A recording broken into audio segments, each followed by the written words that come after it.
have the old quiz from summer 2013, I guess it was. You got that? You're working that problem. Continue with that.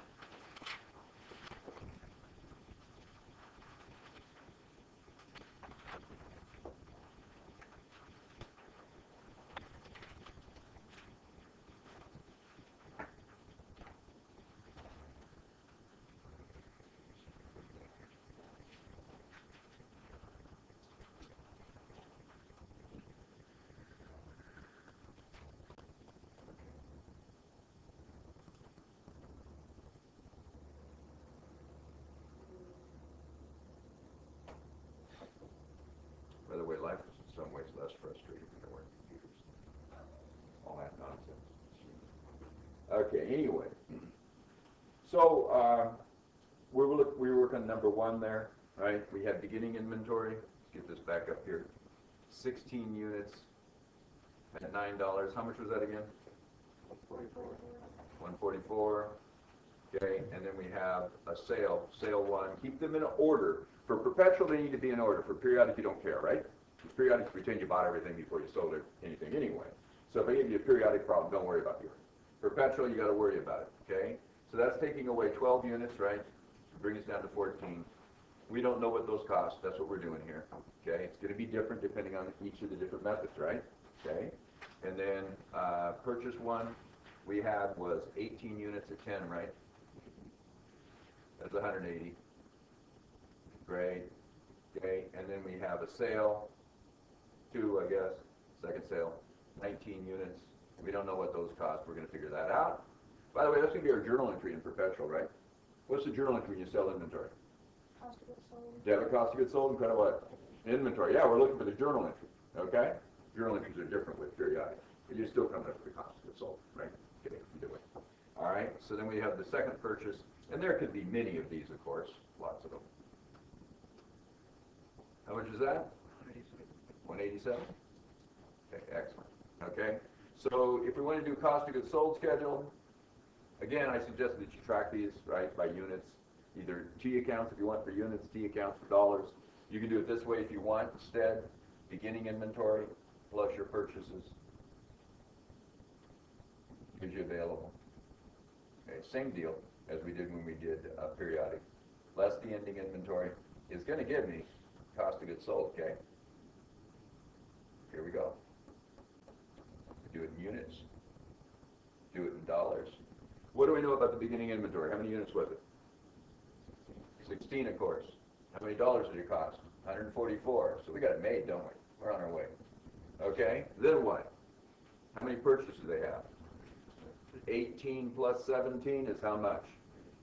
In a real company, you know, there's 300 purchases or something, right? Got the idea? Okay, and then what? 180 plus 187 is what they cost, right? 367. So what's available? We had 51 units, didn't we? Okay, whatever it is. And it cost 510, was it? 511. Okay, excellent. Okay, and we're using those over and over and over. All we're doing is we're figuring out what the ending inventory is, and once we know that, we know what the cost of goods sold is, right? Yes? How do you get the 35? I got the 35 by taking the 18 plus the 17. Okay? We did record last time's class, because I know you got the times mixed up, right? We did record last time's class. It's on Moodle, okay? So you can watch me do periodic, okay? Right? Yeah, but all we did was we add these purchases together. This one plus this one, okay? 18 plus 17 is 35. In real life, there might be 20 or 30 or 100 purchases. Does that make sense? Okay, good. All right. So they're just added up. That's all it is. And then, so we're going to add up these two, 180 and 187, right? Same purchases. How much does that total? 367. You see it? Okay, cool. All right, how many do we have left, you guys? How many do we sell? 12 plus 7, whoops, yeah, 12 plus 19. We sold 31, didn't we? Everybody agree with that? So if you sold 31, guess how many are left? 20. Okay? Everybody sees it, right? See what we're doing. Okay? How many dollars is it? Well, it's different with different inventory methods. That's the trick. Okay? So here we go. We are going to try and do then perpetual methods, huh? What's the deal with FIFO? Perpetual and periodic are exactly the same. Don't Do a T account for it, right? Don't go through the trouble. You could do it and get the same answer, it's just a waste of your time. How would you get perpetual ending inventory and cost of goods sold, gang? Use periodic. You bet. I do 20 units. Which ones would they be? First in, first out. Which ones do I still have? And for those of you who weren't here last time, first in, first out is what, guys? Earliest inventory, use cost of goods sold. Okay, the early stuff gets sold first, beginning inventory, then the first purchase, then the second purchase. What do we then keep, of course? Your last purchase and the one before that and the one before that. That's it, right? You got to keep that straight. Okay? What would LIFO be? Just the reverse. Last in, first out. It's ridiculous. You're selling the new stuff, right? Pretending to, right? Selling the new stuff and keeping the old stuff. So what would you start with if you're valuing the inventory? The beginning inventory, right? You got to get that straight in your head, because it seems backwards, doesn't it? FIFO refers to what you are selling, not what you're keeping. LIFO refers to what you're selling, not what you're keeping.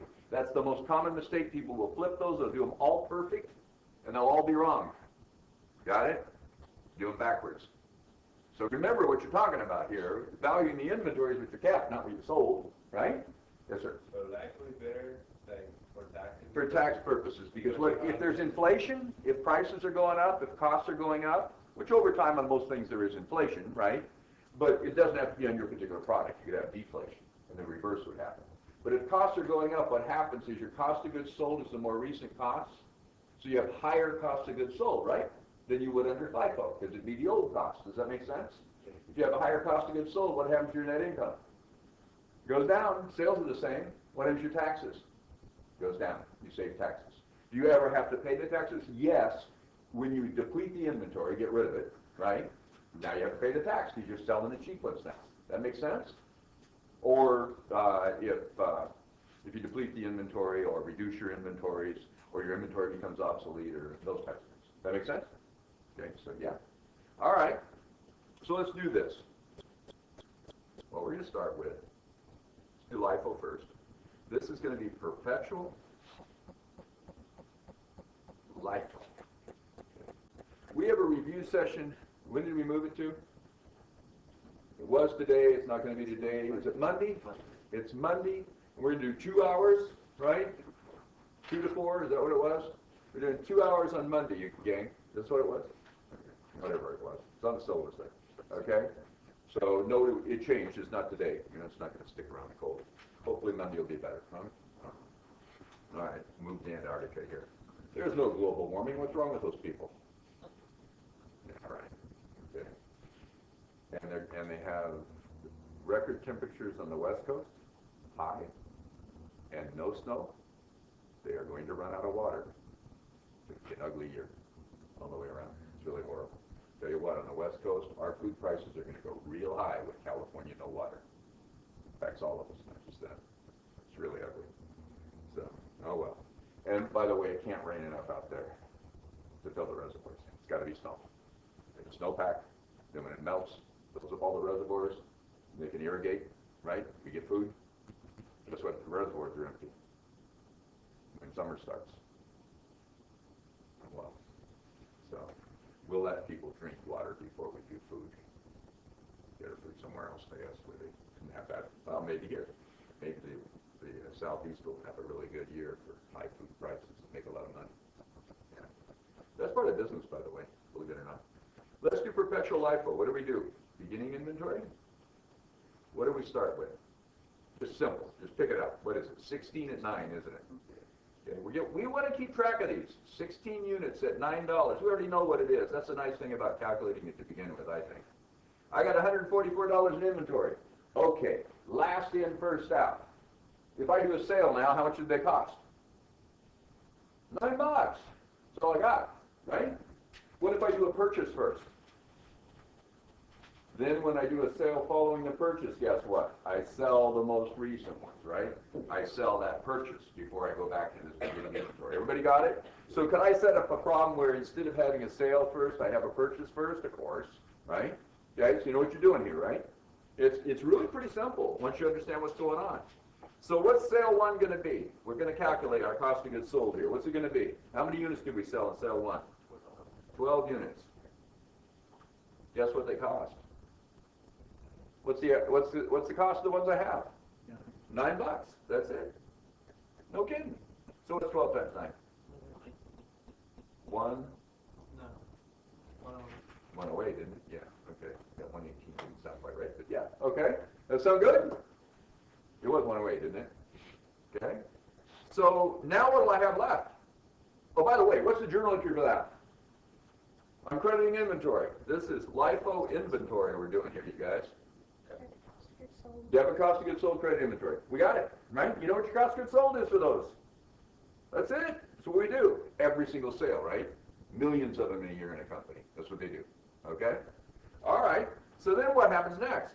You got to keep them in order. Then it's the purchase, right? How many did you purchase? Purchase what? 18 units. How much did they cost, everybody? Yeah, $10. We want to keep track of the cost per unit. Why? Because we might not sell all of them, right? If you don't sell all of them, you still got some. Which are we going to sell first when we start selling? Let's see, I have 4 of these left. Everybody agree? 16 less 12 is 4. I have 4 of those left. Am I going to sell those first, or am I going to sell the new 18 first? LIFO, the new 18. Got it? That's simple. Okay, so what happens next? I put them every other one, but you could have several purchases in a row. Usually, you'd have maybe one purchase for every 1,000 sales, right? Or one for every 100 at least, right? Depends how expensive your inventory items are. If you're Kroger, right? You know, think of a few purchases they have compared to how many sales they have. Come on, right? Okay, if you're an auto dealership, of course, you know, you don't have as many more purchases as your sales. You don't buy 1,000 cars at once, right? Okay, but you know. Okay. So anyway, what are we going to do? Sale 2 is the next thing. We're keeping them in order, okay, by the date. What do we got, 19 units? Now we got to do a little more work. Which 19? 18 at $10. Everybody agree to that?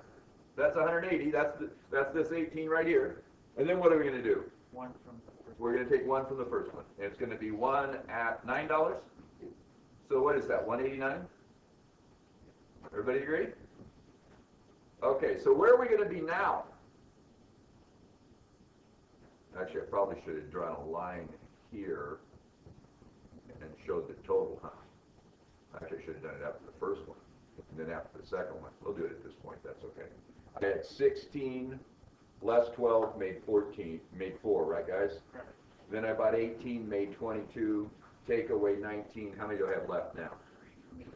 3 units, and yeah, and what I've done is I've sold 12 of this 16 here, and then I sold one more of them here, so there's only 3 left. Everybody got the idea? And I sold all 18 of these, so I do not have that LIFO layer. Call them layers, okay? I've only got one LIFO layer. 3 at $9 now. Does everybody see what I did? I should have written them all down. You should have it total each time. Okay? Maybe see it better. I took 144 here, and I took away 108. What was left? What was the inventory? $36. Is that right? 4 units at 9, $36, huh? Then I added 18 at 10, 180. Would have made it 216, I guess, huh? But I would have had what? 18 at $10 and 4 at $9, huh? To make that up. Okay, so what happens next? I have another purchase, right? Oh, but by the way, what's the journal entry for that 189? That was what? Cost of goods sold, credit, inventory, excellent. Okay. All right, so now I have another purchase, and we keep doing this, of course, in real life. I don't want to make the problems ridiculously long, though. 17 units at how much? Cost 11. The total cost, of course, we calculated, was 187. So what do I have in ending inventory? It's still 20 units, isn't it? Right? And what do they cost? 214, is that what that is? That's it. What is it composed of? 2 layers. 3 units at $9 and 17 units at 11. That's it. Okay? When will I ever sell those 3 units? After, maybe never, right? After I get rid of the 17 or whatever, and plus whatever the next purchase is, the next purchase. Got the idea? Okay? You only dip into those earlier layers if you have to complete your inventory. Okay, everybody good? Okay, so let's plug it in over here. What did I say my cost of goods sold was here? What's 108 and 189? 297. So $297. That's my cost of goods sold, isn't it? Well, we could do it this way, couldn't we? What's my ending inventory? What did we say it was? 214. Let's make sure we're right. What's 511 less 214? 297. Ta-da. We're good, huh? Everybody got it? Okay, so let's try the other one. What's left? Moving average, right? Which is also a perpetual method, right? Excellent. Okay, so let's give this a shot. Whoops, didn't want to do that. Units stay the same, right? Okay, so now we're going to calculate our ending inventory and our cost of goods sold again. Yes? So, that's okay.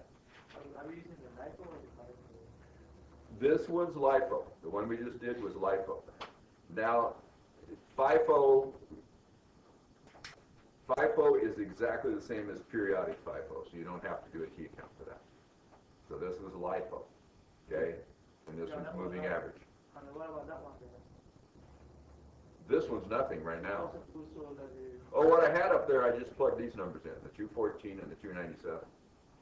Right? those are the LIFO, right? That's LIFO, right? If it was FIFO, it's the same thing as periodic would have been, and they're different numbers. Okay? Watch the earlier video from last time. How much? You can watch this one again, and then in the review session, we'll do a whole full-blown exam. Yeah. Okay? So you'll have it.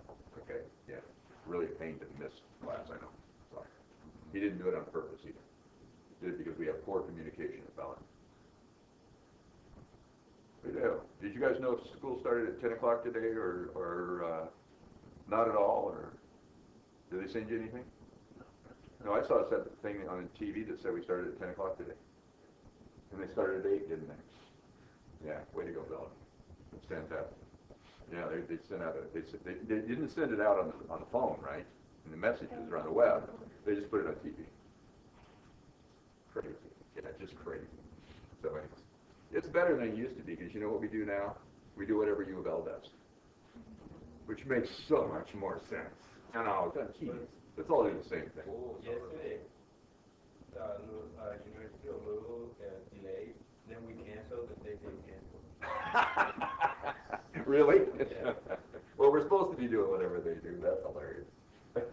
Okay, so moving average, how's that going to work? In the example I have here, the beginning inventory is always the same, but it'd be different if you had different methods, right, guys? Because the end of one period is the beginning of the next. So this is just for demonstration, right? So what do we start with, though? 16 units still, right, to do the problem. Sure. At $9. How much is that? 144. We're good. Okay, now if I were to sell something right now, what's the average cost? $9. Okay? So the first thing I had was it a sale? It is, isn't it? But what if I do a purchase first? Got to get your new average. Every time you do a purchase, you calculate the new average. That's all. When you do a sale, not the average, okay? The cost is the average, not the sales price. Of course, sales price is whatever it is. Sales price would be the same no matter what inventory method you're using. Am I right about that? It's whatever you sell it for, right? So if I give you a problem where I ask for gross profit, you only have to do the sales once. It's the number of units you sold times the sales price, right? Simple, okay? All right, so let's try this. Sale 1 is going to be what? How many units was it? 12 units. 12 units. At what? $9. What do you bet? It still stays 108 for this one. Yeah, okay. That's only because I didn't do a purchase first. What's the journal entry? Debit what? Cost of goods sold. Credit what? Inventory. Geez, and people say accounting's hard. It's only hard if you refuse to learn it. True of everything. Everything you ever study. It's only hard if you refuse to learn it. Right? Boy, there are a lot of things that fit that category for me, unfortunately. Okay, what's the inventory then right now? 4 units. Right at 4. 4 units at $9 is what? 36. That multiplied out just nice, right? 4 times 9? What's 144 less 108? It's 36, right? What's 16 units less 12? It's 4. Everybody knows what we're doing here, huh? Then what happens? Purchase 1 is how much?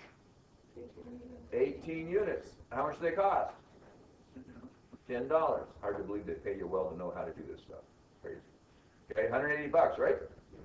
Although I have a surgeon friend, I told you about him, right? That thinks it's easy to be a surgeon too. Yeah.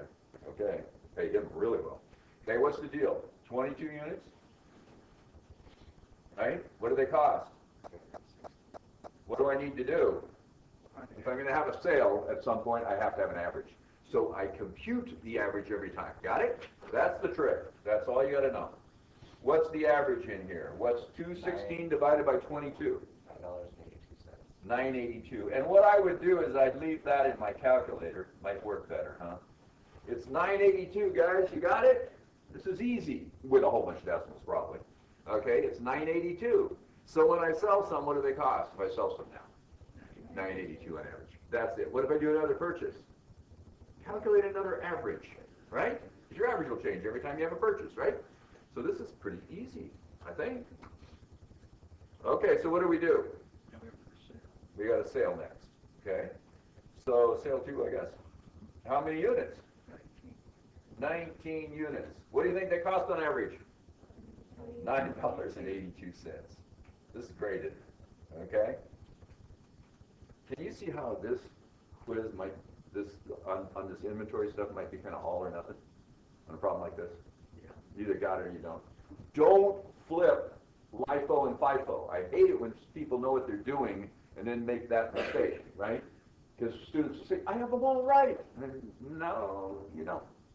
You got most of them wrong. You get the averages right. You got all the FIFO and LIFO backwards. Don't do that, okay? Don't do it. What does FIFO mean? The first ones I bought are the first ones I sold, so that's my beginning inventory, right? Which ones do I still have?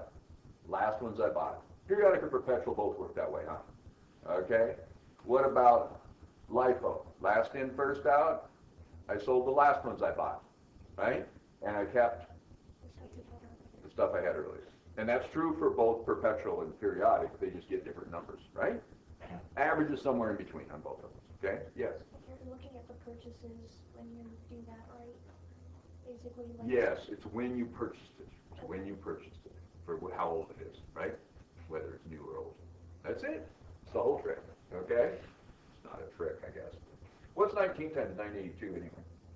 182. Okay, we'll round it, okay? 187. All right, and on the quiz you can round it too for me. It's fine. Okay, the nearest dollar. 187. Deborah, what? Cost of goods sold. Credit. Inventory. This is ridiculous, isn't it? Okay? Not really. Most of the world doesn't know it. So it's useful. Okay, what's the ending inventory going to be? That was the last one, wasn't it? I think it's 22 less 19. It's 3 units, isn't it? How much do they cost? They're still 982. What's 3 times 982? I hope it's somewhere around 13 and 16. Is it 29? 29.45. So around 29 is my ending inventory. Is that right? There's only 3 units. Yeah. Okay. Wait a minute. Something's wrong. Oh, I left off the other purchase. I'm going to say that's not right. We have 20 units. What's purchase 2? 17 units. Come on, Keith. At what? 11. It's how much? 187 still, isn't it? Okay, let me get rid of that. You guys probably thought I was nuts. It's ridiculous. Our average isn't going to be 982 anymore, is it? How many units do we now have? It was 22, less 19 was 3, plus 17 is how many? 20. That's how many we want, right? It's always 20 units in the inventory, isn't it? Okay. What's the total going to be of that? 216 and 187, what's our ending inventory? 216 less 187 was 29 plus 187, what do you get? That's a coincidence, both of those are 187. Okay. What's 216 plus 187 less 187? Probably 216. Okay, so my ending inventory is 216. Now these look like they're almost the same number, but imagine it's millions, okay? Right? So it's just for demonstration.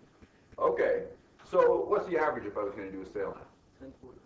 Yeah, you divide 20 into 216, it's 1041. Okay. 1080?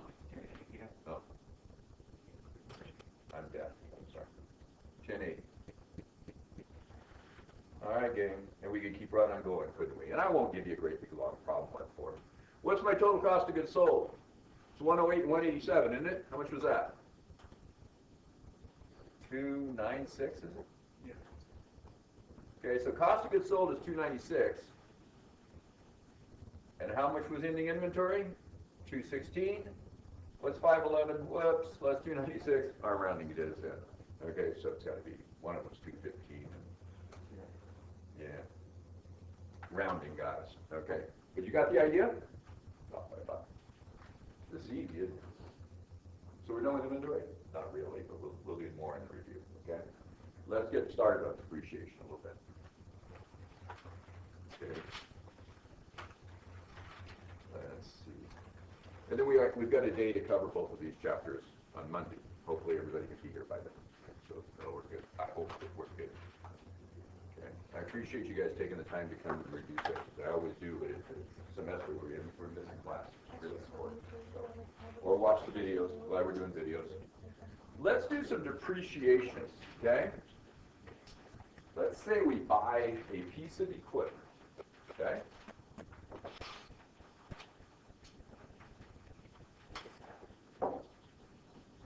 Let's buy a piece of equipment for $200,000, okay?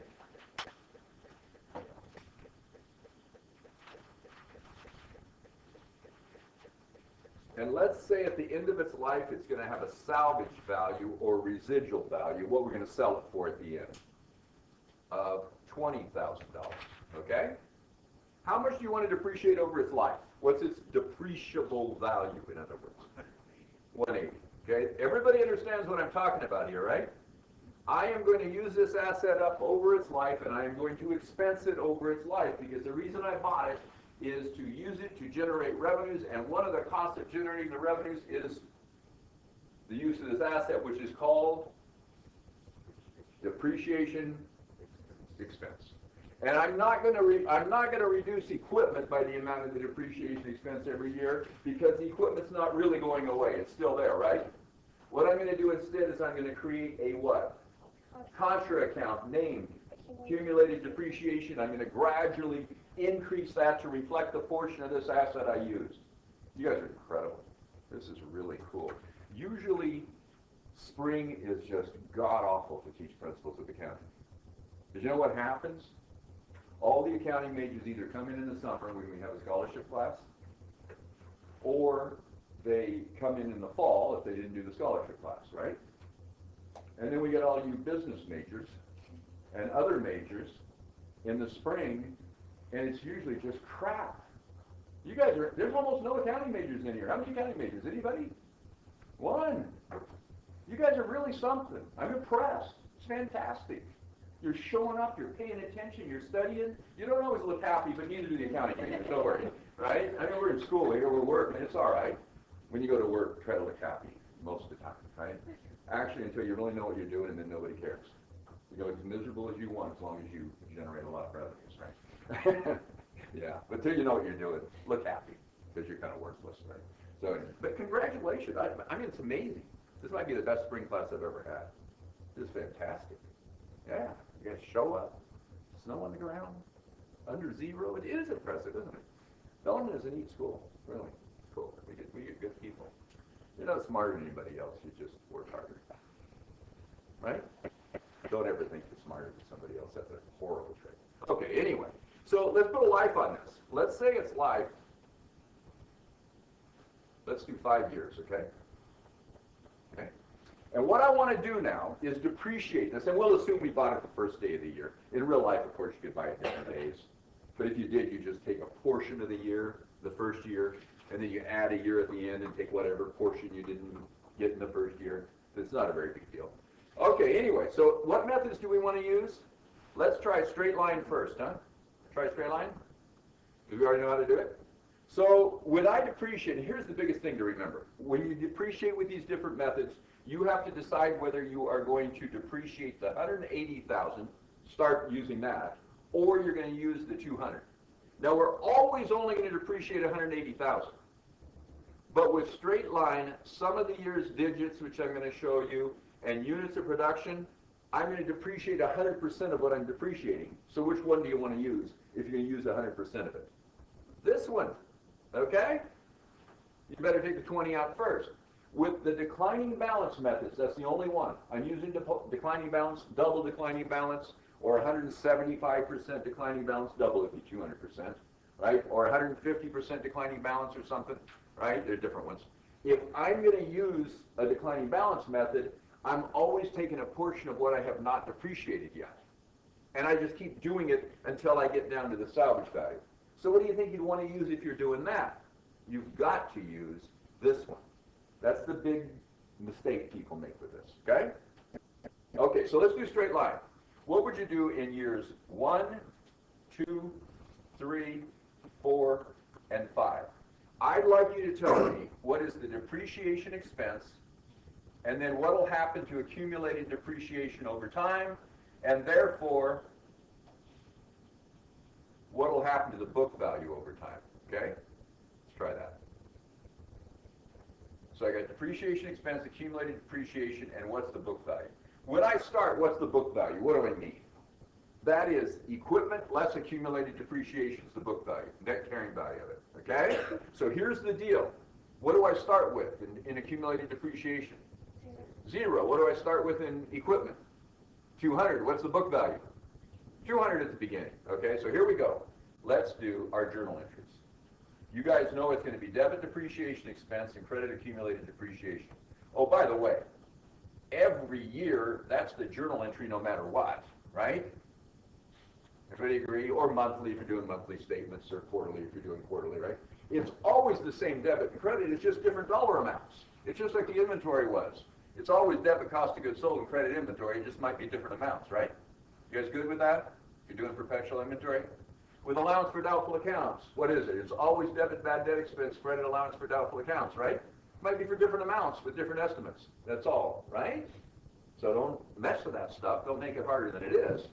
Okay, so what are we going to do? What are we going to debit to depreciation expense and credit to accumulated depreciation? Well, this one's easy. It's always the same, isn't it? Calculate it for me. What do you do? Take the 180 and divide it by 5 years. 36,000, is it? I think I'm going to do this. What about you guys? You already know how to do this one, don't you? Be sure and take the salvage value out of residual value. If it's 0, you don't take any out. It's subtract 0. Okay, so what would I do? The debit comes in here. Everybody agree with that? The credit comes in here. We good? What's the balance in depreciation expense? 36,000. What's in accumulated depreciation, of course? 36 and 36. Come on, right? Of course. What's the book value? Be careful. It's not 180 less 36. It's what? Yeah, because we've got equipment of 200. I'm going to put that on my balance sheet, aren't I? And I'm going to subtract the 36 accumulated depreciation from it. Everybody good? Get the idea? No matter what method you're using, you always do this, right? It's whatever the balance is in the equipment or building account. Those are the only two things we depreciate, equipment and buildings. Land doesn't go away. Okay? Got it? So we always take the difference between whatever's in the account and whatever's in the accumulated depreciation, wherever you're at. I'm going to ask you questions like this. When you take a look at the next quiz, which you're going to do real soon if you haven't already, right? We're getting ready for it. Okay? How many of you already have a copy of it? Yeah, good. Okay. Good idea. By the way, do I care when you learn this stuff? Not in the least. As long as we finish the semester and you know it. Then I'll give you a grade, right? The sooner you know it, though, the better that grade is, because you can get some points on quizzes, which don't matter too much, but it's nice to have some. And you can get points on tests instead of just the final. But you know what? If you get at least a C on the final, I'm going to give you at least a C minus in this class. Because it's comprehensive. Don't stop studying now. Why didn't I tell you that the first day of the class? Because a whole bunch of people would have waited to study till the week before the final and then they'd all flunk. So I can't tell you. But of course I'm going to do that. It's a comprehensive final. It's really long. It's really hard. Just know everything by the end and you're going to have it made, right?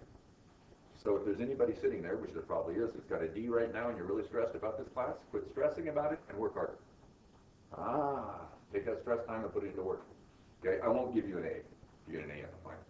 I'll give you whatever it works out to. You get an A on the final. If you got a D right now, probably a C plus, right? It's a lot of points. So, okay, anyway, maybe a D minus. I see people really improve as it goes on. It's really gratifying. So what do we got? 200 less 236, how much is that? Okay, we're good, aren't we? We know what we're doing. Okay, then what happens to depreciation expenses before you start the new year? It's an expense account, gang. You close it. Excellent. Okay, so the 36 is going to be closed to where? No. Depreciation expense? All the expenses. Cost of goods sold to be one of the expenses. Where do you close all your expenses in your revenues? First income summary if you want, and then retained earnings. Yeah, retained earnings. Absolutely. Okay, are we going to close accumulated depreciation? No, it's an asset. You don't get rid of your assets, so you start a new year. Right? You don't really get rid of your expenses either, do you? We just start counting the new year. We get closed to retained earnings. Okay, cool. What do you want to do the second year? How about exactly the same thing? Did everybody buy into that? It's going to be exactly the same entry the next year. What are we going to have in accumulated depreciation now if you put 36 more in here? Got the idea, guys? It's going to go up to what, 72? Yeah. Okay, and what are we going to have left for book value? 200 less 72 is how much? 128? Yeah. Want to do another year? This gets redundant, doesn't it? 36, close it. Okay, everybody good? We start over, don't we? What do we do in the next year? Exactly the same thing. 36, another 36 in here. What's 72 plus 36? 108. All right? So now I've got 36 in here for that particular year until I close it. I've got 108 in accumulated depreciation. What do I have left in book value? 200 less 108 is 92, isn't it? Okay, let's quit. It's the same thing over and over, right? Can we quit doing the T counts? You guys good? Know what's going to happen? So what do we do with 4? 36 more. What's your accumulated depreciation going to be? 144. You guys agree that 108 here, if I added 36 more, right? You go to 144? Yeah, big deal. Okay, what's my remaining book value? 200 less 144 is how much? 56. This is gorgeous, right? Now we do it again. Debit depreciation expense, credit accumulated depreciation, right? In the 5th year, into the 5th year. Every year we're getting 36,000 depreciation because it's a straight line. Okay, fantastic. Okay, so all those are 36. What do I now have in accumulated depreciation? 180. We did it perfect, didn't we? Because we have our depreciable value depreciated, and what is the remaining book value? 20, and we are happy campers. Does everybody agree with that? You want to leave or you want to do one more method? One more? Might as well. Okay? You have to be at a class, but we're going to do them again anyway. We'll do one more, okay? Let's do units of production. Then we'll go. Okay? All right, it's the same deal. What am I going to depreciate, the 200 or the 180? The 180. I'm going to use the depreciable value of 180, and I'm going to spread it over the units I'm going to produce. And what we have to do is guess in advance how many units we're going to produce. So let's make it easy. Let's say it's 100,000 units of finished product, whatever that is, I'm going to produce. Or it might be a forklift. I'm going to use it for 100,000 hours. You got the idea? We do it in hours instead of miles. It could be miles on the vehicle if you want. It doesn't matter. Okay? What am I going to use? So I'm doing 100,000 units. I divide the 100,000 into 180, and what am I going to depreciate every time I produce a unit? $1.80 per unit. Got it? Now, I keep track of how many units I produce each year. Okay? So let's do year 1, 2, 3, 4, and 5 with this. Okay? Let's think about how this might work. I'm going to spread it out like that. So assume that my actual units is this, okay? My actual units is 20,000 the first year, 30,000 the second year, 10,000 the third year, because I don't know why I'm doing that. What do I got? 50, 60. That wasn't enough. Let's make this one be 20 also. Let's make it 20,000. So I've got 70 now, do I? And then let's make year 4 be 35,000 and year 4 be 15,000. Did I go over my 100,000 units? Yes, I did. But when am I going to stop depreciating? As soon as I get there. Just change the life. That's all that happened. Got it? And I'm going to still keep it at the 20,000 salvage value.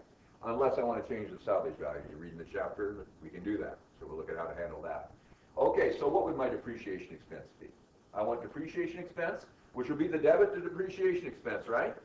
I want accumulated depreciation. It's going to be accumulating over time, right? Because I keep crediting it.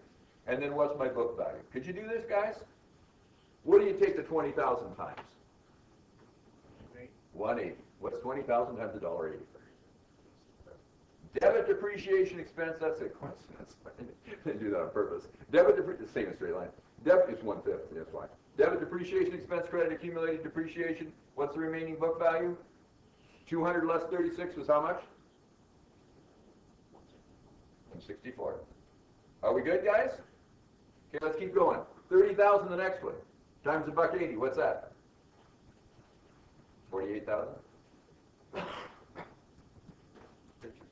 54. Good math skills, Steve. 54.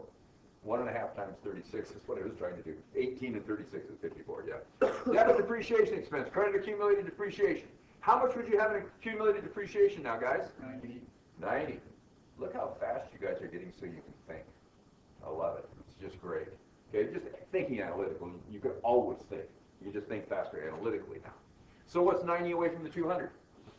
110. I'm going to quit depreciating when I get where, guys? Down to 20. Okay, what's the next one? 36 again, right? It was 20 again times 180. Debit depreciation expense, credit accumulated depreciation, right? What's an accumulated depreciation now? 126. You guys got it. What's 200 less 126? 74,000. Okay, let's keep going. What's 35,000 times $1.80?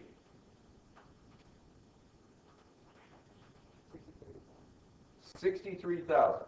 Now, if I take 63,000 and I add it to accumulated depreciation, would I go over 180? Yes, it's too much, isn't it? So what's the maximum you can do this year? In year 4. What's left? 180 minus. Yeah, 180 less 126.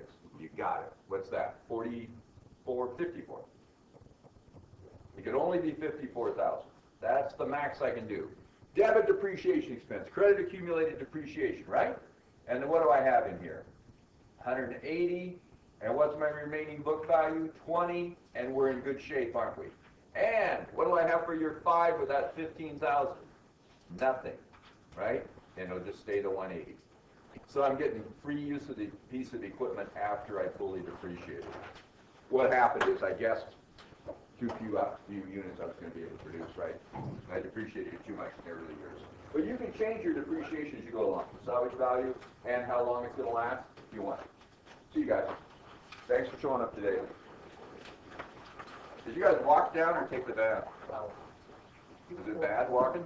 A little cold? I couldn't feel my face the first 10 minutes of class.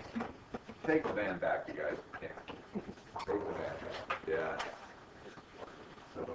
My mom, my wife, gave me a ride today.